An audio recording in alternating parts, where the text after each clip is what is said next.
Bienvenue sur l'espace vidéo de la solution IceWork, un serveur de communication unifié.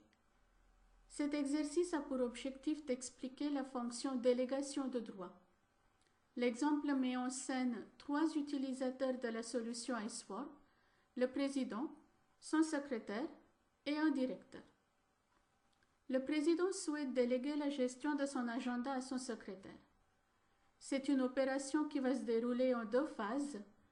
Dans un premier temps, le président et le secrétaire vont effectuer la mise en place de la délégation. Et dans un second temps, le secrétaire va effectuer au quotidien la gestion de l'agenda du président. Dans la première phase, les deux acteurs sont le président et le secrétaire. Quelles sont les actions que chacun doit effectuer? Tout d'abord, le président. Il va commencer par se connecter à l'interface web de son messagerie et sur deux dossiers concernés qui sont la boîte de réception et le calendrier, il va accorder des droits au secrétaire.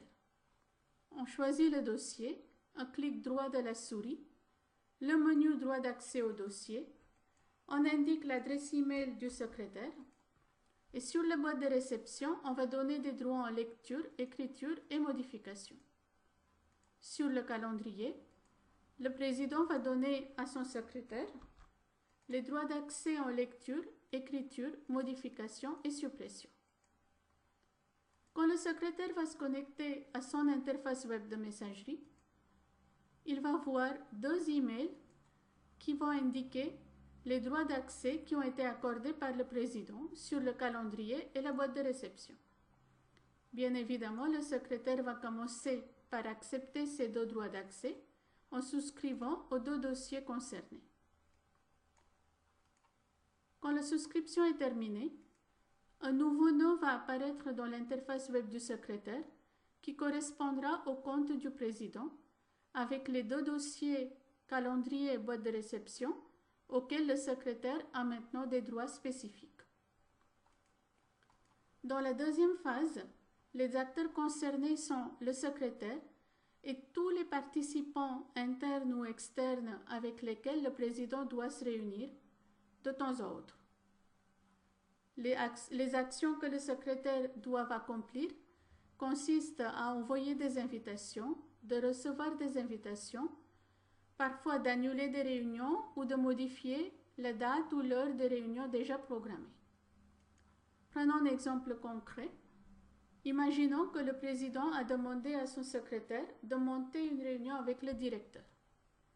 Le secrétaire va se connecter à son interface de messagerie. Mais plutôt que de choisir son propre calendrier personnel, il va commencer par sélectionner le calendrier du président. Dans ce calendrier, il va maintenant créer une nouvelle réunion. On va prendre comme exemple la date du 29 juillet, de 14h à 16h. Il va indiquer un titre pour l'objet de la réunion. Dans l'onglet planification, il va indiquer le participant obligatoire à cette réunion. La petite case à cocher indique qu'il y a une invitation qui sera envoyée aux participants, donc au directeur. Le secrétaire vérifie également que le créneau horaire est effectivement libre pour le directeur. Ceci étant le cas, tout va bien. Il valide la réunion qui s'inscrit immédiatement dans le calendrier du président. Quand le directeur va se connecter à son tour à son client de messagerie, ici il s'agit du programme Outlook, il va retrouver dans sa boîte de réception le email d'invitation.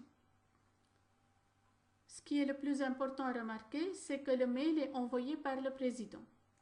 Nous savons que, en fait, c'était le secrétaire qui avait fait l'action de la création et organisation de la réunion, mais pour le directeur, il sait que la réunion aura lieu avec le président et pas avec le secrétaire. Le mail étant dans un format normalisé, interprété par Outlook, Outlook lui présente des boutons simples pour accepter ou refuser la réunion.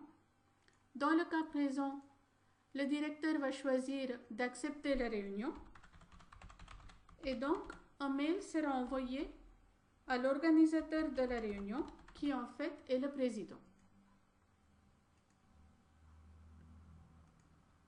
La réunion s'inscrit dans le calendrier du directeur. Et de son côté, quand on retourne sur la messagerie du président, le secrétaire qui a la visibilité sur la boîte de réception du président voit arriver le mail qui est tout simplement l'acceptation par le directeur de la réunion en question. Si le secrétaire ouvre maintenant le rendez-vous lui-même, dans l'onglet planification, il remarque que le directeur est maintenant occupé de 14h à 16h et il y a cette petite coche à gauche du nom du directeur qui indique que la réunion a été acceptée par ce participant. Même si plus tard, le mail d'acceptation est supprimé, en fait que le directeur sera présent à la réunion parce qu'il a accepté est stocké d'une manière permanente avec le rendez-vous lui-même et donc est disponible à tout moment. Merci de votre attention. Pour en savoir plus sur toutes les fonctionnalités de la solution iSwap, merci de visiter www.iswap.fr.